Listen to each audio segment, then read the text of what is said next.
Homer Simpson. Voice does not match file from 1989. Let's go out for frosty chocolate milkshakes. Welcome, Homer Simpson. All right!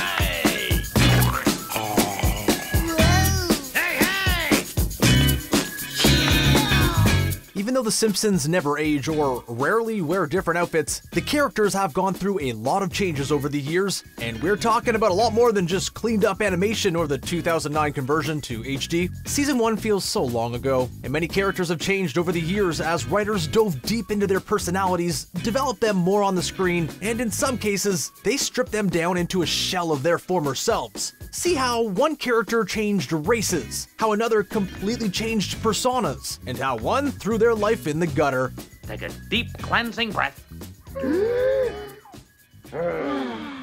And begin. One of the most changed characters on The Simpsons may be Waylon Smithers. Mr. Burns' right-hand man started out the show with dark skin, quickly transformed into yellow, and we've only seen his personality shift in the process. He started out as a dedicated employee whose obsession with Mr. Burns has only grown over the years. Smithers had a monumental moment on the show when he came out of the closet after fans long suspected him of being gay. Smithers was able to express himself more, seek relationships outside of Mr. Burns, and grow as a character. This is a far cry from his Season 1 appearances, where the character was nothing more than some snobby suck-up that Homer worked with. Through the years, we've also learned about his obsession with Malibu Stacy. The Barbie-like line of dolls is Smithers' obsession, and he has the biggest collection in the world, along with developing other Malibu Stacy projects, like a stage show. This is better than a movie. Why? This is all in the life of Smithers, but no matter how much he changes, his love for Mr. Burns will always be at his core. Ned Flanders started out as Homer's envious nightmare. He made more money than Homer, things always seemed to go his way, and the do-gooder pretty much got everything he wanted. You dirty bastard!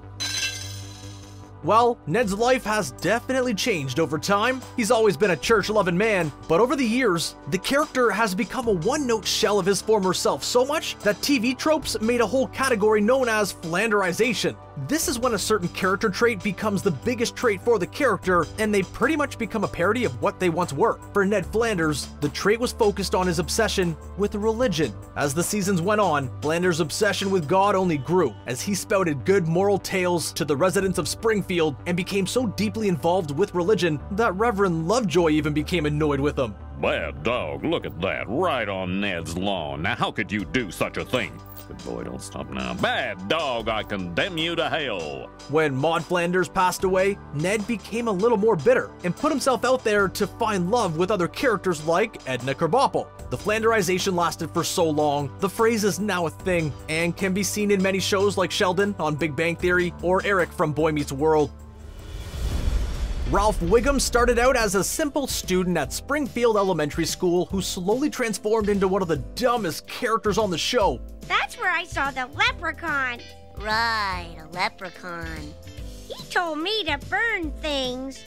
With a single-digit IQ, he makes Homer and Barney look like geniuses. While we're used to Ralph's one-liners now, the character never really started out this way. His first appearance was in the very first episode, where he had an onstage role in the school play, and his voice sounded a lot different. I have eyes in the back of my head, so children better behave when I'm nearby.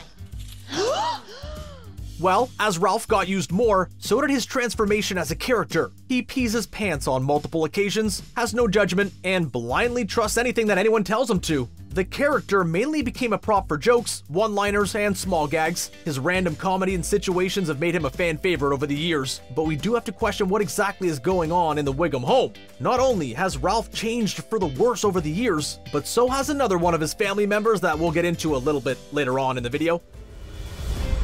Lisa Simpson may be one of the most well-defined characters on the show, but it didn't start out that way. In fact, if you watch a lot of Season 1, you'll realize that Lisa was almost just as bratty and mischievous as Bart. She was like a female counterpart who got into trouble with her brother all the time. Then the writers quickly realized that you couldn't have two Barts wrecking havoc. Lisa was retooled and developed more of her personality. She was made into a smart, brilliant-minded young kid with a strong set of morals. Over the years, she's taken on many causes and is a practicing vegetarian, which which the show has stuck to for many years. What's the difference between this lamb and the one that kissed me? This one spent 2 hours in the broiler.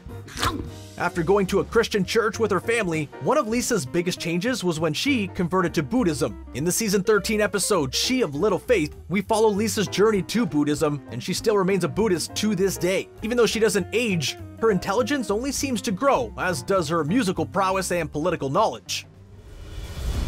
One of the saddest character transitions over the years may be Moe Szyslak. Sure, he's always been on edge and a little angry, but he's never been as sad as he's showcased in recent seasons. Seriously, if this show wasn't a comedy and a cartoon, we'd be pretty worried about Moe's mental health. Maybe it's all those years tending bar for the same drunk citizens of Springfield. Maybe it's all of his down-on-his-luck schemes which led to failure after failure. Moe used to share some great stories and terrible advice, but now everything he says has a hint of despair and a little bit of patheticness. He used to take those prank calls like a champ, but Moe's depressing state is now pretty much just his way of life. We've seen him buy nooses, not care about the world, and go through multiple failed relationships. Send a letter to the police clearing Homer. Yeah? Then we go to the graveyard and steal 2 corpses. Oh my god.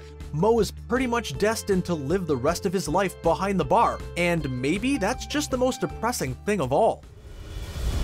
We've already covered Chief Wiggum's son Ralph, and clearly the apple doesn't fall too far from the tree. Yes, Chief Wiggum has always been a bumbling cop, one who filled in all the classic stereotypes, including a certain appreciation for donuts. Well, Wiggum's intelligence and police work has only gone downhill over the years. Not only is he terrible at his job, but he often makes things worse than what they were before he arrived. He carelessly uses his gun, has sold parts of it, and he's even used the barrel as a donut holder.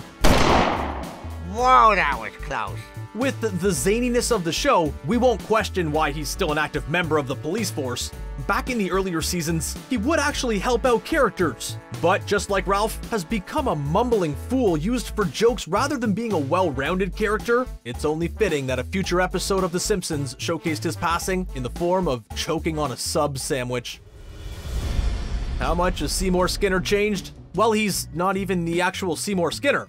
That's right, the controversial Season 9 episode The Principal and the Pauper revealed that Seymour Skinner was actually an imposter. Keep looking shocked and move slowly towards the cake. His real name was Armin Tamzarian, and he took on the role of Seymour when he thought the real Skinner had perished in the war. The episode completely destroyed 9 years of character development for Skinner. He had an extremely close relationship with his mother, but everything felt like a fraud after the whole Armin reveal. The episode tried to wrap things up by accepting Armin was the Seymour Skinner of Springfield, but the damage was done. Principal Skinner would never be the same again, and we've spent years knowing he was actually Armin the whole time. The episode seems to undermine the Season 5 episode entitled Sweet Seymour Skinner's Badass Song, where we get a little more backstory and depth to Skinner's character. Now he's pretty much a mama's boy who gets taken advantage of by students. He's lost any hard edge he's had, and one of his most iconic moments will likely be the moment that he decided to serve up to Superintendent Chalmers some steamed hams. Kids watching the early seasons of The Simpsons could probably relate a lot to the character of Otto the Bus Driver. He loved rock and roll, had a cool attitude, and was a reminder of many of the bus drivers that we've encountered over the years. While Otto still drives buses, the character has certainly gone down a pretty dark path. Maybe it's the 30+ years of endless morning routes, but Otto the Bus Driver has now become a walking PSA for drug use prevention. The guy is constantly doing various drugs, open to try anything, and is overly obsessed with heavy metal to the point that it has actually ruined relationships. Otto sees visions of fantasy characters, lives in his own head, and has become a one-note character for jokes about taking drugs. In Season 18, he was still rocking out to a cassette player, one of the things that really hasn't changed about the guy. At least his drug problem led to some realistic results, as Otto was often seen broke and homeless. Can I at least get my stuff? All I found in there was a jar of mustard and a couple of old Psycho magazines. Wow, I have mustard? Maybe he'll get an Otto-centric episode where he sobers up and gets his life together, but don't count on it. Milhouse has remained pretty much the same since his debut as Bart's best friend on The Simpsons. The same cannot be said for his father, Kirk Van Houten. He was just an ordinary run-of-the-mill character until a divorce turned him into one of the biggest sad saps on the show.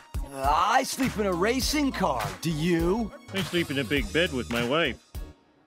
Oh, Kirk had a stable job, but he lost the job and spends most of his unemployed life looking for work until he gets employed again. He has no friends, his wife became liberated and successful away from him, and even when they remarried, Kirk remained pretty pathetic. He developed a whiny woe is me attitude, and you end up feeling bad for Milhouse having a father like that rather than feeling bad for Kirk himself. Once the showrunners decided to have Kirk and Luann divorce, they pushed the deadbeat character deeper and deeper into despair. In season 26, we learn that Kirk and Luann are actually cousins, and to make matters worse, season 28 showed that Kirk still sucks his thumb. Yikes. One of the biggest changes in all of The Simpsons, well, it has to be the main character, Homer. Sure, he still wears his signature white shirt and likes to cap the day off with a Duff beer, but Homer Simpson may have evolved more than anyone on the show. On the surface, it's easy to say that Homer has just got dumber over the years, but the changes go deeper than that. Back in the early seasons, Homer could be seen as a strict parent and disciplinarian who tried to hone Bart's antics down. When the show began shifting and featuring Homer as more of a main character than Bart, his parenting style began to change as well. Besides the countless times that he's choked Bart, Homer has also encouraged his kids to do all kinds of crazy antics. Like in the Simpsons movie, where he encourages Bart to skateboard without any clothes on through the whole town of Springfield. I like men now. While he still has love and heart for his family, Homer has definitely become more self-involved over the years, getting into scheme after scheme for his own intent and purposes. All right, now you're overstimulated. Let's get some beer in you, and then it's right to bed. Woohoo! Beer, beer, beer, bed, bed, bed. Well, there you have it. Now, it's your turn. What characters do you think have changed the most since the first season? Maggie? Bart? Disco Stew? So many options. It's nice to see the characters actually evolve and grow, as opposed to becoming one-joke characters, and The Simpsons features a mix of both. Let us know your favorites in the comments below. Don't forget to subscribe to Screen Rant for more great content. Thanks for watching.